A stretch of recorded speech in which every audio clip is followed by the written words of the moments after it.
What's up, everybody? In this video we are going to go to Route 16 and Lostlorn Forest. Unfortunately, neither of these places are terribly action-packed, although Lostlorn Forest does have an event that can be unlocked. So anyway, the first thing you want to do is talk to this baseball player or infielder, and he gives you the Macho Brace.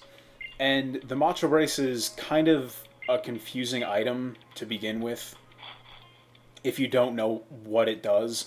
And essentially, it doubles the EVs that the Pokemon holding it gains after a battle. And I guess the first thing I should do is explain what EVs are. Each Pokemon gives out an EV point after you defeat it in battle. And each EV point that your Pokemon gets for defeating another Pokemon um, eventually builds up to a stat point. And if I'm not mistaken, 4 EV points builds up to 1 stat point. So, for example, when battling this next trainer, this cyclist, her first Pokemon, I believe, is a Ducklet. And for each Ducklet that you defeat in the game, its EV yield is 1 HP point, or 1 HP EV. So, right now, my Servine is going to take out this Ducklet, and from that, it's going to have 1 HP EV point. Once I get 4 HP EV points, my Servine will get 1 HP point, 1 actual HP stat point. So it's kind of confusing, and I could be explaining this very terribly, but I have a write-up on my website if you want to read that, and also be on the lookout for a future video about this where I'll actually, take a lot of time to make sure I explain it really clearly. But anyway, so what a Macho Brace does is it doubles the amount of points that you get from that. So, for example, again, with a Ducklet, instead of getting 1 HP EV point for knocking it out, I would get 2. And there's also other items like that, such as, let's see, the Power Weight, Power Bracer, Power Belt, Power Lens, Band, and Anklet. And each one of those, I believe, gives you 4 of a specific EV point, regardless of what Pokemon you knock out. So, between the Macho Brace and all the power items, you can train your Pokemon specifically to its strengths, such as Sandile, who I'm going to start using in this playthrough pretty soon, within the next few videos. Sandile, well, there you go. There's Sandile. Sandile has really good speed, and actually he has really good HP, speed, and attack. So if you were going to make a competitive Sandile or a Crocodile to battle with online and in tournaments and whatnot, you would want to focus on, most likely you would want to focus on its speed and its attack, and possibly its HP. But that way, considering it already has really good attack and speed, if you train it on a bunch of EV, on a bunch of excuse me, if you train it and knock out a bunch of Pokemon that give out attack points, attack EV points, and speed EV points, you can have a Sandile or a Crocodile that has like really, really, really high attack and speed, which means it'll probably attack first, and it'll attack for a lot of damage. So that EVs are just one of those things in Pokemon that if you're kind of battling a random scrub online that doesn't know about EVs, you're probably going to absolutely destroy them. And off to the east here is Marvelous Bridge, which isn't open until after you defeat the Elite Four for the first time, so you can't really do anything now. But anyway, back to EVs.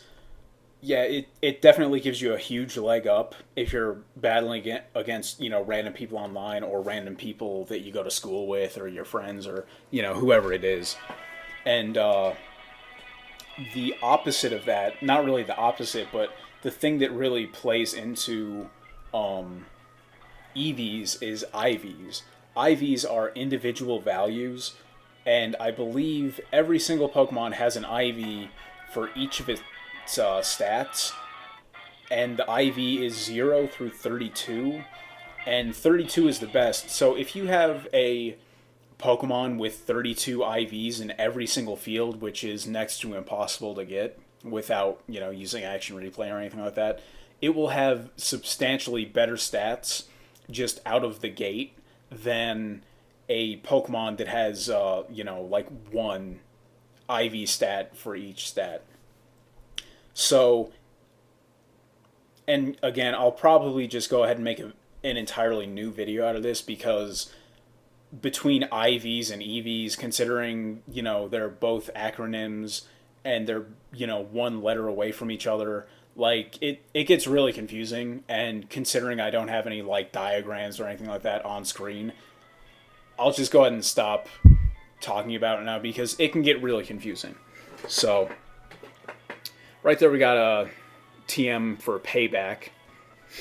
And now I believe we've done everything in this area, other than getting this last item.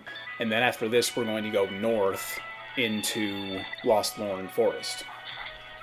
So let's see which item this is. I think it might be a rare candy.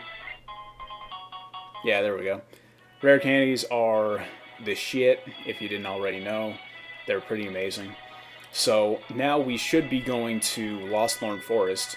And unfortunately, I didn't have a shiny beast in this game. And that's what you need to unlock the event that's in Lostlorn Forest. And also there's a charcoal. So yeah, what you need to do for the event in Lostlorn Forest is you need to take your shiny Entei, Suicune, or Raikou. And again, I'm probably mispronouncing all those names, but sorry. And you need to take one of those three. You don't need all of them. And the way you got a shiny legendary beast was like about a year, maybe a year and a half ago.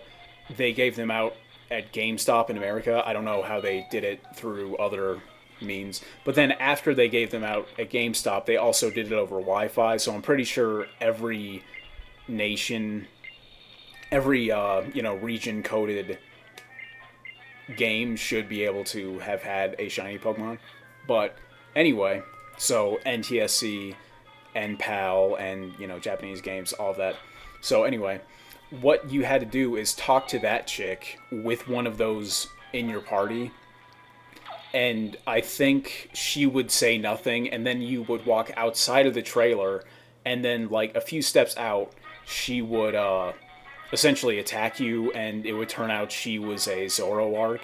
So, and then from there, I think she's level 30 and you can catch it.